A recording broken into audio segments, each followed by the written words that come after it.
آپ توپ کا لائسنس مانگے تو پستول کا لائسنس تو مل ہی جاتا ہے. یہ ساری باتیں انڈرسٹوڈ تھی کہ یہ چیزیں نہیں ہونی تھی. اور فائز عیسیٰ صاحب کو بھی یہ شاید باور کرائے گیا کہ آپ بھی فیسیلیٹیٹ کریں. وہ بھی لگے رہے کہ شاید میرے لیے راستہ ہموار ہو رہا ہے. اخیر میں میاں نواز شریف نام ہی نہ ہوا جو اخیر میں ٹنک کا دکھائی نہ دے. عمران خان سے کب ملنے جا رہے ہیں اور کیا باتیں کریں گے عمران خان سے آئینی ترمیم کے بعد جو صورتحال پیدا ہوئی ہے؟ میں جاؤں گا خان صاحب کے پاس. ملنے دیں گے؟ اب ملنے تو مجھے نہیں روک سکتے ہیں کیونکہ ان سب کو ملوا بھی میں ہی رہا ہوں. یہ ساری کانسٹیٹیوشن پٹیشن ہی میں نے کی تھی. میں جاؤں گا خان کے پاس اور اگر خان میری بات مان لیتا ہے احتجاج مجھے دے دیتا ہے تو میں احتجاج کی سربراہی لے لوں گا. نہیں دیتا ہے تو شاید میں کوئی 6 ماہ کے لیے پاکستان سے باہر چلا جاؤں گا. شکریہ. ایمل ولی اور مروت، ایول ملی اور شیر افضل مروت آمنے سامنے دیکھ رہے ہیں ہم. بھائی ایمل ولی خان کا اس دن میری ملاقات بھی ہوئی سینٹ میں گیا، سلام دعا ہوئی.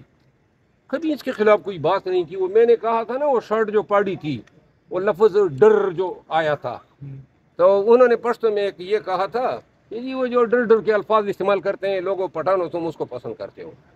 تو بھائی میں نے تمہارے ڈر کا ذکر تو نہیں کیا تھا نا. آپ کو برا کیوں لگا؟ بلکہ آپ کا تو ڈر بھی نہ ہوتا، ڈرت ہی ہوتا. اس کا خیال ہے کہ صرف وہی زبان درازی کر سکتا ہے. حضرت کبھی واسطہ پڑا نہیں ہے ہمارے ساتھ، ٹھونگ بجا کے تسلی کریں گے. آج عمر ایوب خان کے خلاف جو اس نے الفاظ استعمال کیے، وہ عمر ایوب خان کے زخم کوئی بھول سکتا ہے؟ یہ وہی ایوب خان کا پوتا ہے نا، قرض چکائے ہیں اس نے. اور آپ ولی خان کے پوتے ہیں. آپ نے جو تقریر کی سیاسی تابوت میں، این پی کے تابوت میں آپ نے آخری کیلٹوں کی، ایک سینیٹر بننے کے چکر میں آپ نے اپنا ڈومیسائل ہی چینج کر دیا. کہاں سے بن گئے وہ سینیٹر؟ کوئی بتا سکتے ہو؟ لہٰذا آئندہ کے لیے آپ زبان درازیاں کریں.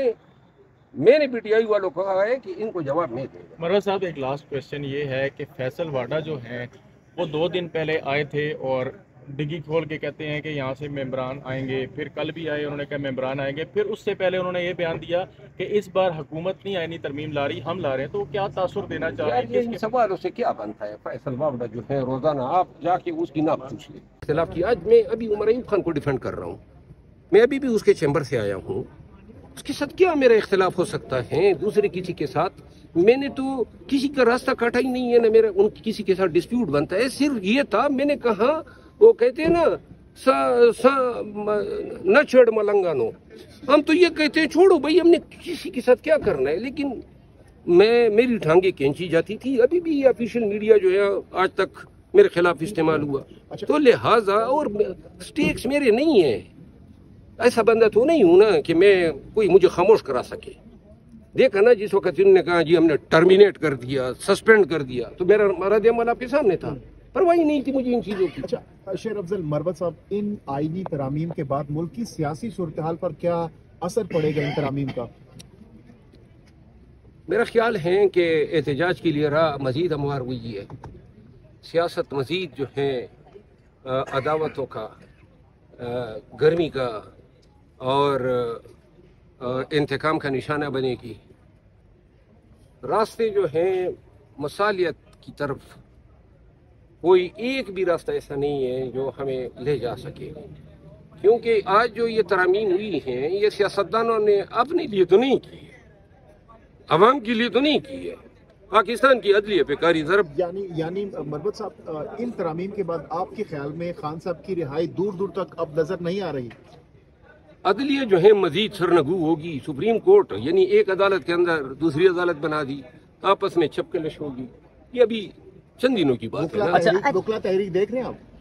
کوئی تحریک نہیں ہے. وکلا تحریک اگر ہونی تھی تو جو پاکستانیوں کا 2 سال حشر کیا تو وکلا اٹھ جاتے نا. اپنے تحصیلوں میں یہ نہیں اٹھے جہاں یہ جن کے گھروں پہ غیر قانونی چھاپے ہوتے، اگر ان کے ساتھ کھڑے ہو جاتے.